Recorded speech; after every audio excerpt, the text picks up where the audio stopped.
Welcome to the Gen Z Marketer Podcast, where we have marketing conversations and everything in between.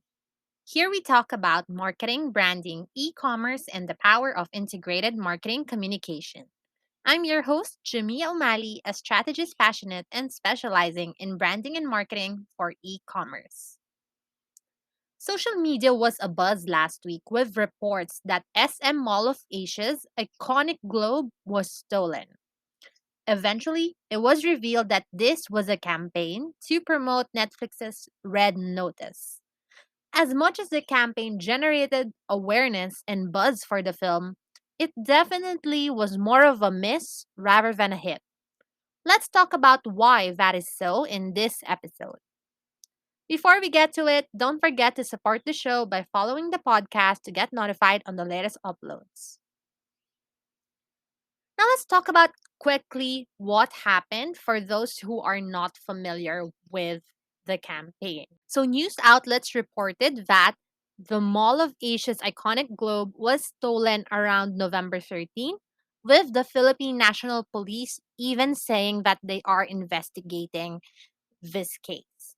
So social media was abuzz with what happened, with audiences being amused, confused, and some were even panicking. So there were clips of a helicopter stealing the globe that were seen on social media, and others were posting about how the globe was gone. And then there are other related content that really increased speculation and buzz on the incident.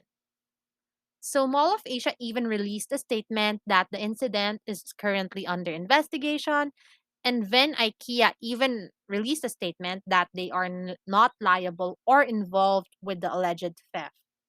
So, it was eventually revealed that the incident is Netflix's campaign for their latest release, Red Notice.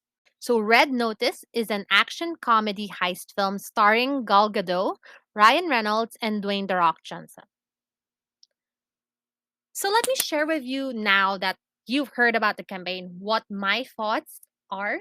So for me, my initial thoughts definitely, if you look at it in a rational perspective, it didn't really make sense for it to be actually stolen because of how big it was.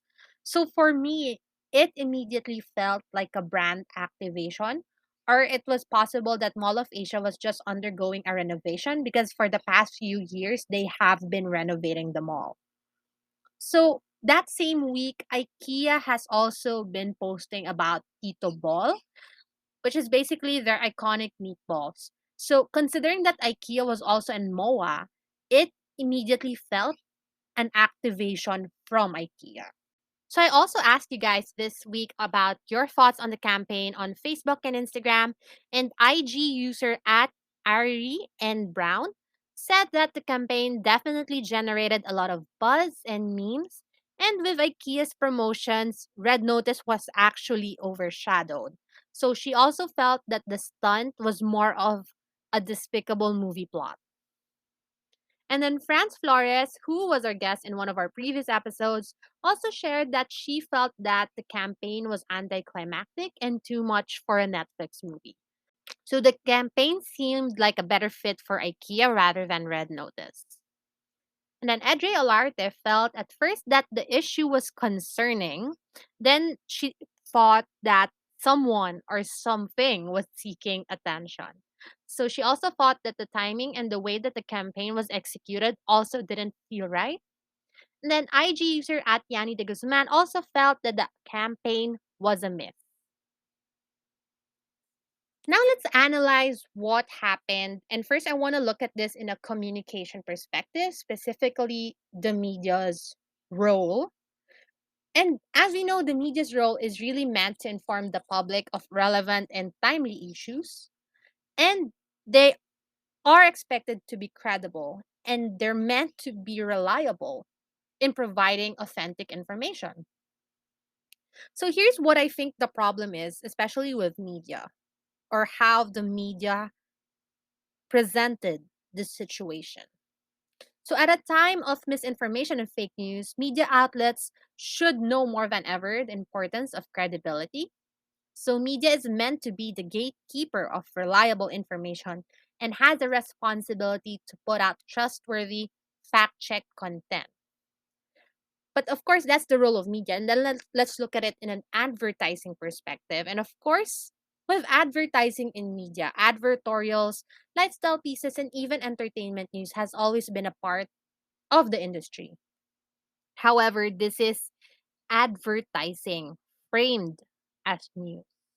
It felt factual and real as media outlets, the Philippine National Police, and Mall of Asia released statements.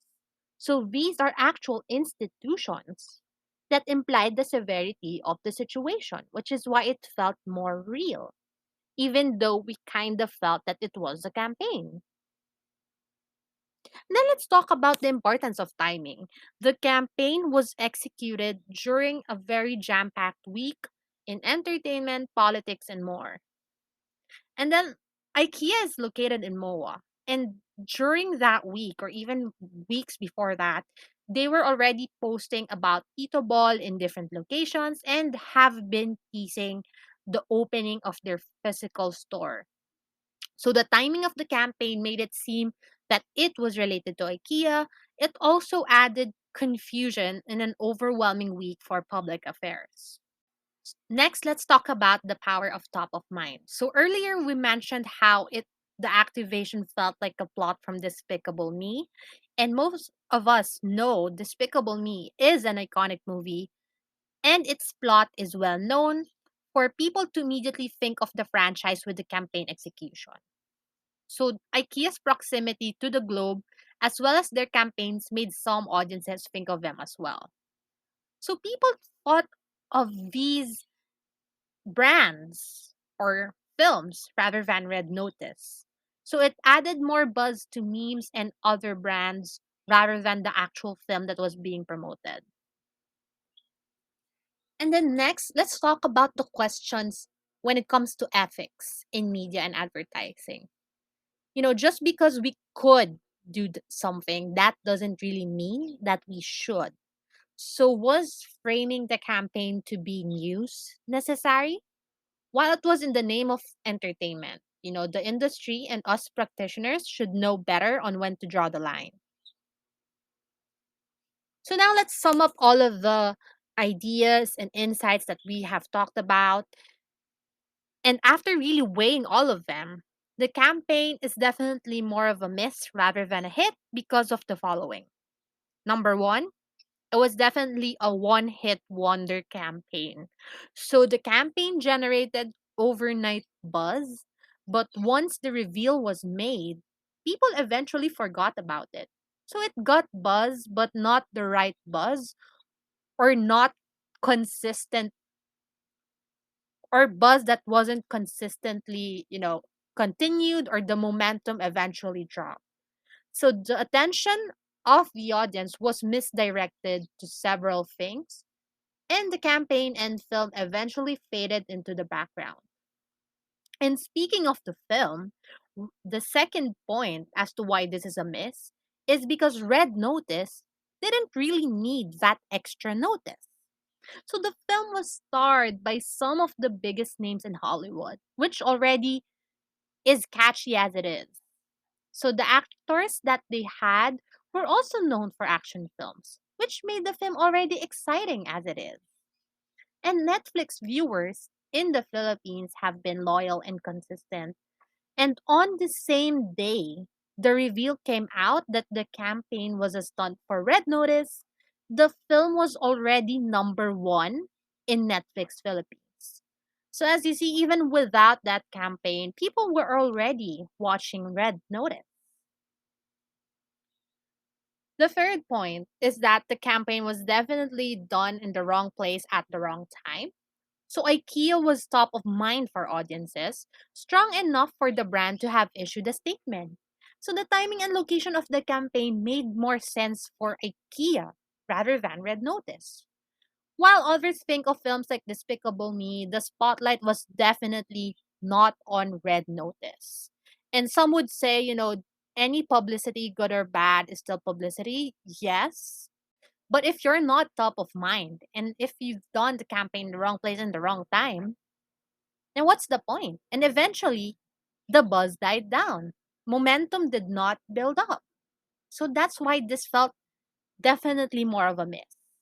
And last point as to why this was a miss is because of the question of ethics. And we mentioned that from a media and advertising perspective, was the execution ethical? I think, based on our insights and even some of the comments of people that I've seen and I've talked to, it definitely felt that the campaign crossed the line. The execution could have been better and more ethical than it was. So, what could have been the campaign like? One of my ideas is that the campaign could have been more interactive and related to Netflix's recently launched game feature. So they could have, launched a game related to Red Notice and added more buzz, not just to Red Notice, but even their game feature. They could have also taken advantage of filters, AR, and VR technology for a more innovative, exciting experience. Another idea that I have is this could be like an experiential game experience rather than a flashy activation that only made audiences talk. Why not let audiences experience the film? The popularity of mystery solving rooms such as Mystery Manila and Breakout show us that audiences are interested in experiencing mystery solving themselves. So, a limited activation with these platforms, even conducted online, would have been exciting and interesting as well. It also involved the audience more, and it's extending the campaign's virality and momentum rather than just letting them talk about it overnight. So, anyway, those are some of my thoughts as to why this campaign was a miss. So, what did you think of the campaign? Would you have done anything differently? Let me know at the Gen Z Marketer Podcast on Facebook, at Gen Z MKT on Instagram, and at www.genzmkt.com.